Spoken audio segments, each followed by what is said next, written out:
राजा के दरबार का हूँ मैं सितारा, राजा के दरबार का हूँ मैं सितारा, बुद्धि में सबसे हूँ मैं प्यारा, बुद्धि में सबसे हूँ मैं प्यारा, चतुराई से मैं सबको हराता, चतुराई से मैं सबको हराता, बच्चों बताओ मैं कौन कहलाता, बच्चों बताओ मैं कौन कहलाता।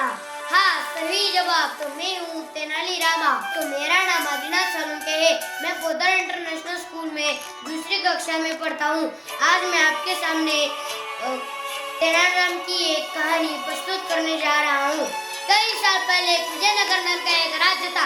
राजा कृष्णदेवराय उस राज्य पर राज्य करते थे। वो बहुत अच्छे राजा थे, अपनी प्रजा को खुश रखना चाहते थे। वो सब सही करने के लिए अच्छा निर्णय लेते थे। उनके दरबार में बहुत सारे अक्लमंद मंत्री और वीर योद्धा थे। तेनालीराम दरबार में सबसे विख्यात मंत्री थे और राजा के अक्लमंद सलाहकार भी थे। एक दिन दरबार भरा हुआ था। सारे दरबारी राजा की बात सुनने के लिए बेताब थे। राजा अपने दरबारियों को कुछ कहना चाहते थे।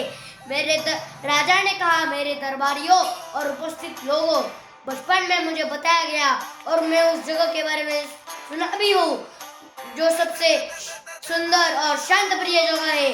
अब मैं वो जगह मैंने पूछा कि वो जगह कहाँ है, तो बताया गया कि वो जगह स्वर्ग है। अब मैं वो जगह देखना चाहता हूँ। क्या कोई बता सकता है कि वो जगह कहाँ है? वो जगह किसी को भी पता नहीं थी। सारे दरबारी एक दूसरे की ओर देखने लगे थे। राजा ने तेनालीराम की ओर इशारा कर कहा, तेनालीराम, क्या तुम्हें भी पता नहीं है कि वो जगह कहाँ है? तेनालीराम ने कहा, महाराज, मुझे पता है कि वो जगह कहाँ है, लेकिन वो जगह आपको दिखाने के लिए मुझे 10,000 सोने के सिक्के और 2 महीने का समय चाहिए।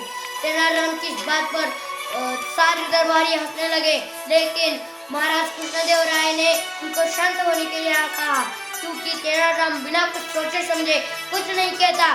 तेनालीराम, जैसे तुमने मांगा है वैसे तुम्हें 10,000 सोने के सिक्के और स्वर्ग खोजने के लिए 2 महीने का समय देता हूँ, लेकिन यदि तुम 2 महीने के बाद ऐसा नहीं कर पाए तो तुम्हें कड़ी से कड़ी सजा मिलेगी।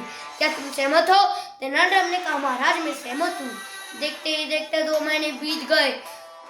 महाराज दरबार में तेनालीराम से पूछा, तेनालीराम, जो तुम्हें ढूंढने के लिए कहा था, क्या वो तुम्हें मिल गया? महाराज, मुझे वो मिल गया है। मैं कल ही आपको वो जगह दिखाऊंगा। कल ही राजा कृष्णदेवराय, तेनालीराम और कुछ मंत्री स्वर्ग देखने के लिए निकल पड़े। नगर के बहुत दूर एक जंगल की सुंदर जंगल पर तेनालीराम ने कहा, महाराज, हम यहाँ पे कुछ देर के लिए विश्राम करते हैं, फिर हम स्वर्ग के लिए निकल पड़ेंगे। राजा कृष्णदेवराय इस जंगल की सुंदरता को देख के बहुत प्रसन्न हुए और तुरंत मान गए और अपने सैनिकों से कहा, सैनिकों, विश्राम का प्रबंध किया जाए।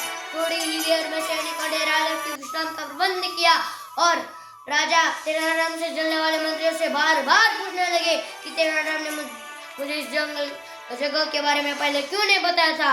तो थोड़ी ही देर में तेनालीराम राजा कृष्णदेवराय के लिए ताजे पेड़ से कुछ फल लाया और राजा कृष्णदेवराय ने तेनालीराम से कहा, तेनालीराम, तुम तो मुझे स्वर्ग दिखाने वाले थे, उसका क्या हुआ? तेनालीराम ने कहा, महाराज, ये सुंदर सृष्टि, हरी भरी हरियाली, ताजी ठंडी हवा, रंग बिरंगे नाचने वाले फूल, हल्की सी बारिश, या तो स्वर्ग में भी उतना मिलता नहीं होगा। जरा सोचो महाराज, जब ईश्वर ने हमें स्वर्ग से बढ़कर दिया तो हम उस स्वर्ग के बारे में क्यों सोचे जो है ही नहीं। जरा सोचो महाराज।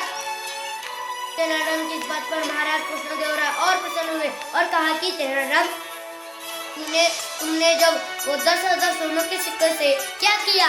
तेनालीराम ने कहा, महाराज, मैंने 10,000 सोनों के सिक्कों से कुछ बीज पौधे खरीदे हैं जिसे हम विजयनगर के राज्य में हर तरफ लगा सकते हैं, जैसे हमारा विजयनगर राज्य भी स्वर्ग का अनुभव ले सके। तेनालीराम के इस बात पर महाराज और प्रसन्न हुए। तो बच्चों, आपको पता ही चल गया होगा कि हमारी ये पृथ्वी स्वर्ग के समान है। अब मेरे पीछे 2 पंक्तियां दोहराओ। पृथ्वी हमारी जननी है, पृथ्वी हमारी जननी है, हमें उसकी रक्षा करनी है, हमें उसकी रक्षा करनी है। धन्यवाद।